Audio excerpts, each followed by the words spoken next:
Welcome back, everybody.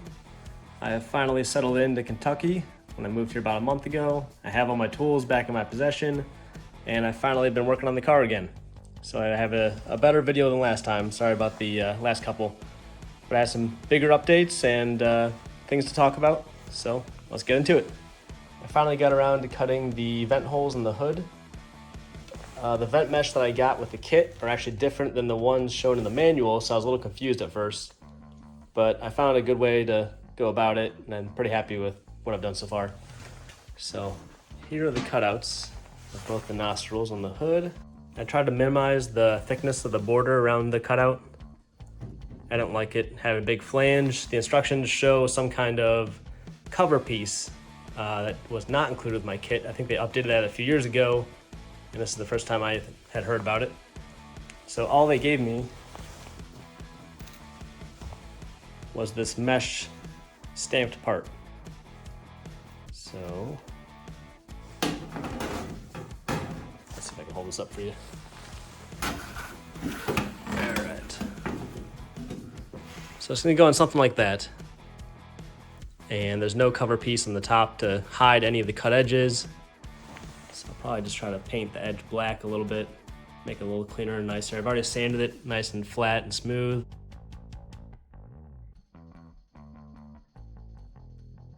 I'm gonna paint these black, just haven't gotten around to it yet, and then I will RTV sealant the back of it to the hood underneath. So nothing will be seen on top. It'll basically be flush mounted. Yeah, it should look pretty good.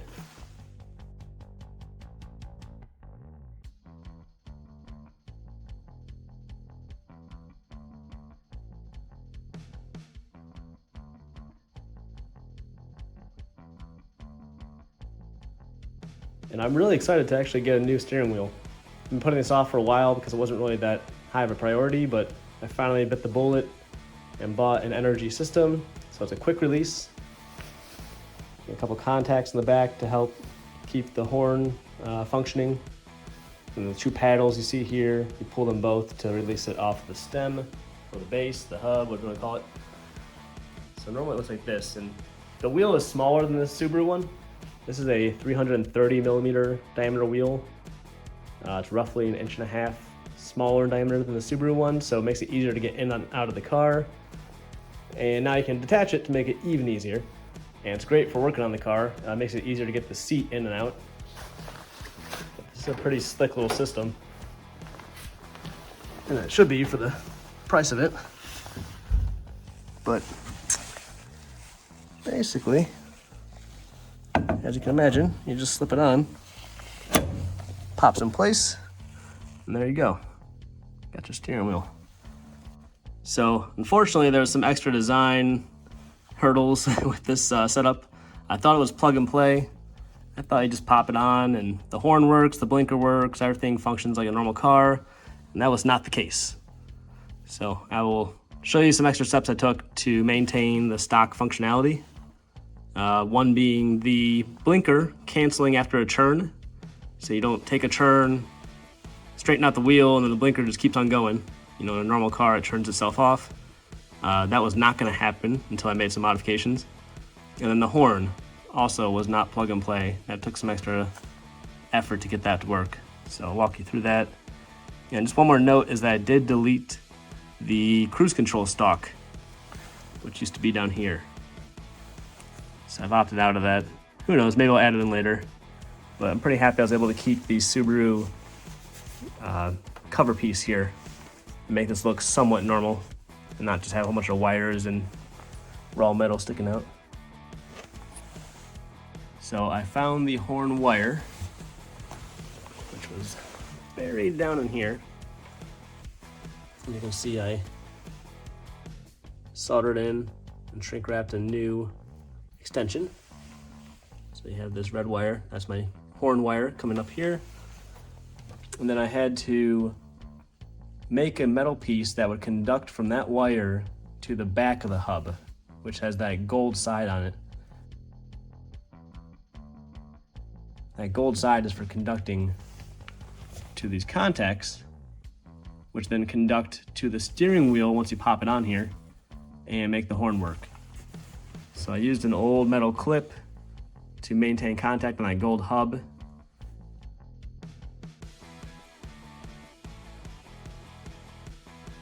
So whenever you're taking a turn, that metal clip is always scraping along that gold surface and maintaining contact and therefore power to the horn.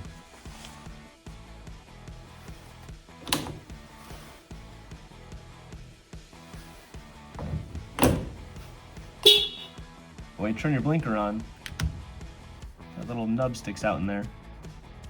So when you stop your turn, you want the blinker to turn off automatically, right? Like it normally does.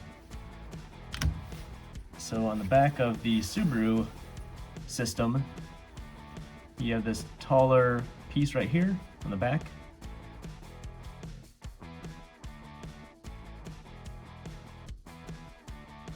And that is what hits that nub and puts it back into place and turns off the blinker. So right now the blinker is on. You see that piece sticking out. And your blinker turns off. So I need to fit this to the energy adapter and make that self-canceling. The diameter of the hub adapter for the energy system was a little smaller than the diameter of inside here on the Subaru blinker cancellation piece. So I just wrapped it with some electrical tape, try and build up the thickness a little bit. And now it fits snug. So I'll make sure that's centered and nice, and I'll drill and tap a couple holes on the side, put a couple screws in it, hold the adapter to the Subaru piece.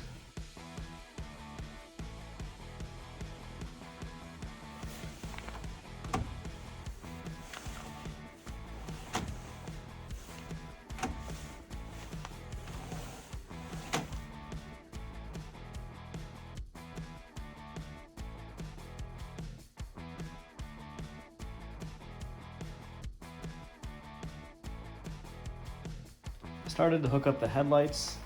I found the plugs that were for the headlights on the Subaru. And I cut a wire and I attached it and nothing happened. So wasn't too excited about that. I was so excited to see some kind of light come out of these things because I've been staring at these beautiful jeweled and projector headlights for a year and a half and never seen them lit up. So I was pretty excited to get them lit up on Saturday, and I couldn't get it. So I started diagnosing, traced the wires back to the harness in here. I guess it goes through this large connector, and I was getting no power to the headlight wires through this. So I traced even further back, all the way back here. Down here, these are the relays for the headlights and the high beams. And I was getting power to a couple wires here, but not all of them. So I started looking at the schematics and diagnosing it a little further, and to double check, I traced a couple of the wires further back.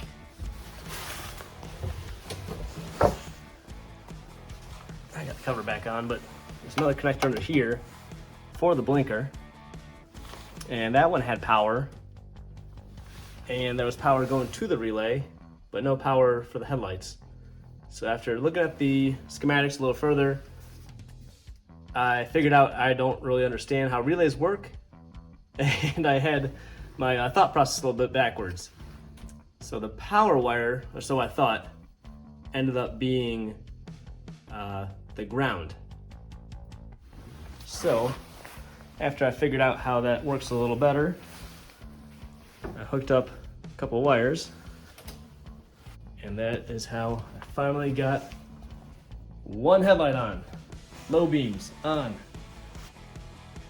That is something I would not have figured out when I first started making this car. So I think that's one of the cool things, is you really do learn a lot. I mean, you learn the most when you get frustrated or lost. and you have to ask for help and explain. You have somebody explain to you how it works. And I'm actually really impressed with myself that I didn't have to ask for help on this one, because this would have stumped me a year ago, for sure. I'll explain how I was misinterpreting the headlight system and how it actually works, at least from my understanding.